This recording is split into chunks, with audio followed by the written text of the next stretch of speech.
Hello दोस्तों, welcome to my YouTube channel Money Magnet. आज हम बात करने वाले हैं गोल्ड के एनालिसिस के बारे में, क्योंकि अभी अगर आप देखो, गोल्ड ने अपना दोबारा से फिर से अपना ऑल टाइम हाई लगा दिया है। और अभी इसका ऑल टाइम हाई क्या है? Let's see guys.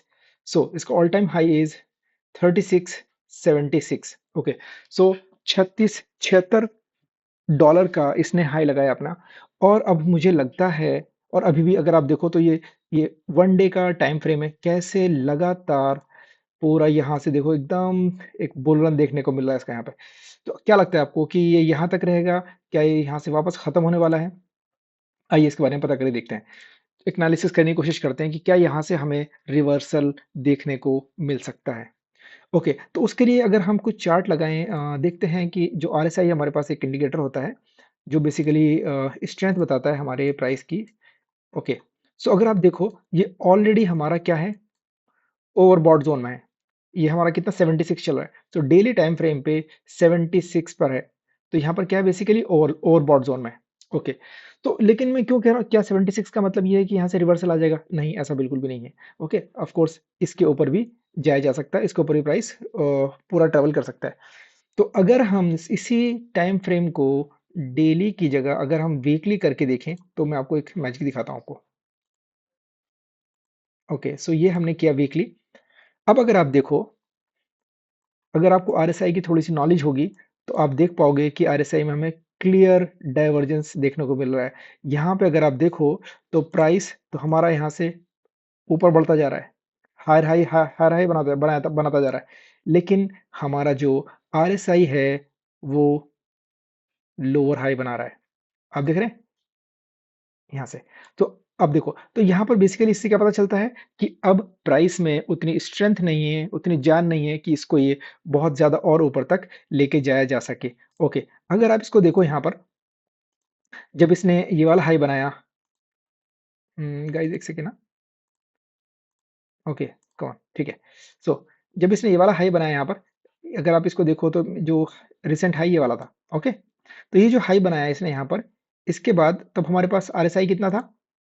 आरएसआई तब था हमारे पास 79.78। ओके, सो 79.78 यहाँ पे आरएसआई देखना है आपने। और इसके बाद जब इसने नया हाई यानी ऊपर बनाया यहाँ पर, जो कि और ऊपर है, आई थिंक यहाँ पे आ गया। तो अब होना क्या चाहिए? होना ये चाहिए कि आरएसआई हमारा और ऊपर जाना चाहिए। तो क्या 79 है? नहीं गाइज, ये हमारा 72 है। यानी प्राइस ने तो ऊपर ट्रेवल किया, लेकिन आरएसआई ऊपर नहीं गया। मतलब क्या बताना चाह रहा है कि प्राइस में अब उतनी स्ट्रेंथ नहीं है, और ये हमारा नीचे आ सकता है।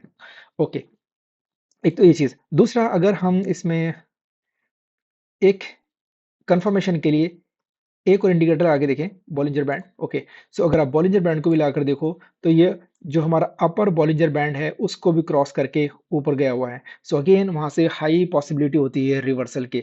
तो आप देखोगे अगर, तो यहाँ पे ऑलरेडी इसने इस कैंडल इतनी बड़ी एक मारू बोजू बनाई थी इसने, ऊपर बनाई। और उसके बाद भी अगले दिन की कैंडल, जो कि आज की कैंडल है, ये भी ऊपर ट्रेवल की। लेकिन आज की ही जो कैंडल है, ये अभी ऊपर सस्टेन नहीं कर पा रही है, और ये यहाँ से वापस नीचे की तरफ आ रहा है। तो अगर हम इसको अब वन डे के 1 आवर के टाइम फ्रेम में देखें, सो यहाँ पे इसको हम हटा सकते हैं, अभी जरूरत नहीं इसकी बॉलिंजर बैंड की। ओके,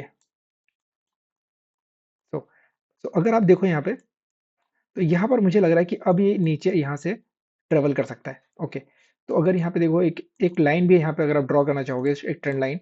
सो एक ये ट्रेंड लाइन इस तरीके से आ रही है। ओके, सो इसने इस 1 आवर के टाइम फ्रेम पर इस ट्रेंड लाइन का भी ब्रेकआउट कर दिया इसने।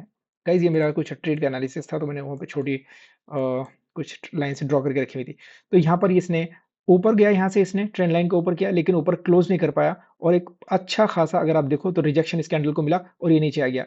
रेड कैंडल, अगली रेड कैंडल, और फिर से ऊपर जाने की कोशिश किया, बट अगेन रेड में क्लोज। और उसके बाद अगली कैंडल, दोनों कैंडल के लो को तोड़ करके नीचे की तरफ आ रहा है।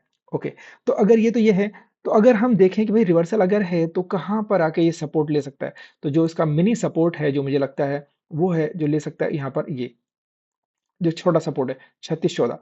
लेकिन जो मुझे लगता है कि जो ठीक ठाक सपोर्ट है यहाँ पर, जहाँ पे इसको लेना चाहिए, जहाँ पर आके मुझे लगता है कि ये रुक सकता है, ये है इसका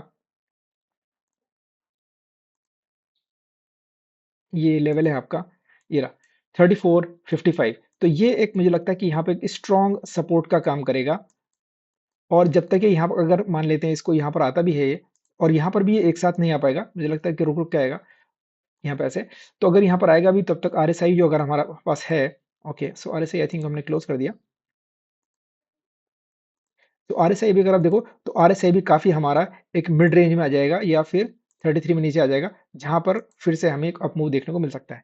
ओके, तो ये बेसिकली, लेकिन इतना रैली गोल्ड ने किया कैसे? तो इतना रैली अगर गोल्ड ने किया बेसिकली, ये जो यूएस फेड का रेट कट की न्यूज़ थी, जीएसटी की न्यूज़ थी, ये सारी चीज़ें थी।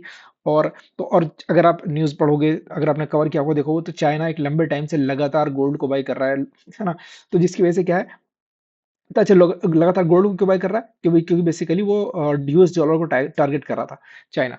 ओके, तो अब हमें क्या करना चाहिए? अगर हम जो हमने एनालिसिस बेसिकली अभी हमें किया, हमने आरएसआई देखा और आरएसआई में हमें क्लियर डाइवर्जेंस मिले वीकली एनालिसिस से, क्योंकि हमने वीकली टाइम फ्रेम पर हमने देखा कि डाइवर्जेंस है, तो ऑफ कोर्स आर्ली कैंडल पे, 15 मिनट्स कैंडल पे, इवन फॉर अ डे और टू ऑल्सो, कि मार्केट ऊपर की तरफ दिखाई दे सकता है, यानी यूएस डॉलर ऊपर की तरफ दिख सकता है। लेकिन वीकली बेसिस पे ये नीचे ही आना आना चाहिए। और मुझे लगता है कि एक बार कम से कम ये 3455 तक तो जरूर आना चाहिए, एक अगले लेवल यानी ऊपर की तरफ नई रैली स्टार्ट करने से पहले।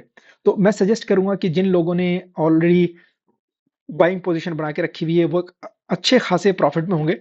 तो उनको एक पूरा नहीं तो कम से कम कुछ प्रॉफिट उनको बुक करना चाहिए। But again, do your own analysis, ask your experts and all, उनसे पता करके कीजिए। और मुझे लगता है कि और जिन लोगों के पास कोई ट्रेड नहीं है, वो मुझे लगता है छोटी क्वांटिटी के साथ रिवर्सल के लिए ट्रेड प्ले कर सकते हैं, और बहुत ज्यादा बड़ा एसएल भी लेने की उनको जरूरत नहीं पड़ेगी। जो ये हमारा ये एसएल है 3676 का, ये हमारा एसएल लेकर के एक बड़ी ट्रेड मुझे लगता है बन सकती है यहाँ पर। अगर ये ट्रेड बनी तो ये बहुत ही गजब ट्रेड बनेगी, आई नो। तो इसको आप देखिएगा, आपको क्या लगता है कि ये ट्रेड में आपको लेनी चाहिए नहीं लेनी चाहिए, राइट? ओके, तो अगर आप देखो इसमें, तो ये यहाँ पे कितना है, ये रहा। तो अगर आप देखोगे इसको, तो कितना लेना पड़ेगा ये? Okay, so 1:2 almost close to 3 के आसपास का ट्रेड बनेगा, 1:3 के आसपास का ट्रेड बनेगा। तो जो कि एक बहुत ही अच्छा रिस्क रिवॉर्ड है, और हमने ऑलरेडी हमारा एनालिसिस भी इसको नीचे की तरफ आने के लिए बोल रहा है। ओके, सो ये सब चीज थी। अच्छा, एक चीज और, अगर आप देखो तो कितनी कैंडल जो है वन डे की कैंडल में, आप देखोगे कि एक भी रेड कैंडल आपको यहाँ से देखने को नहीं मिलेगी। एक दो तीन चार पाँच छः सात, एक बीच में कैंडल है, आठ नौ, सो ऑलमोस्ट 10 कैंडल के आसपास। और ये भी बीच में अगर आप देखो तो छोटी छोटी सी कैंडल है, कोई बड़ी रेड कैंडल हमें देखने को नहीं मिल रही। तो यानी ऑलमोस्ट 1 डजन, 12 कैंडल हमें लगातार ऊपर की तरफ हमें देखने को मिली है। 12 कैंडल के बाद हमें पिछले 3 दिन से, एक दो 3 दिन से हमें यहाँ पर प्राइस जो है एक जगह मूव करते हुए दिखाई दे रहा है। ओके, सो ये मेरा एनालिसिस था दोस्तों। आपको ये गोल्ड का एनालिसिस कैसा लगा? अगर आपको पसंद आ रहा है तो आप मुझे बताओ। मैं ऐसे ही क्रिप्टो का भी एनालिसिस कर सकता हूँ, यूएसडी का एनालिसिस कर सकता हूँ, और मैं इंडियन स्टॉक मार्केट का तो एनालिसिस करता ही हूँ। I just have one request from you guys, please like my video, subscribe my channel and comment. Thank you so much. See you soon.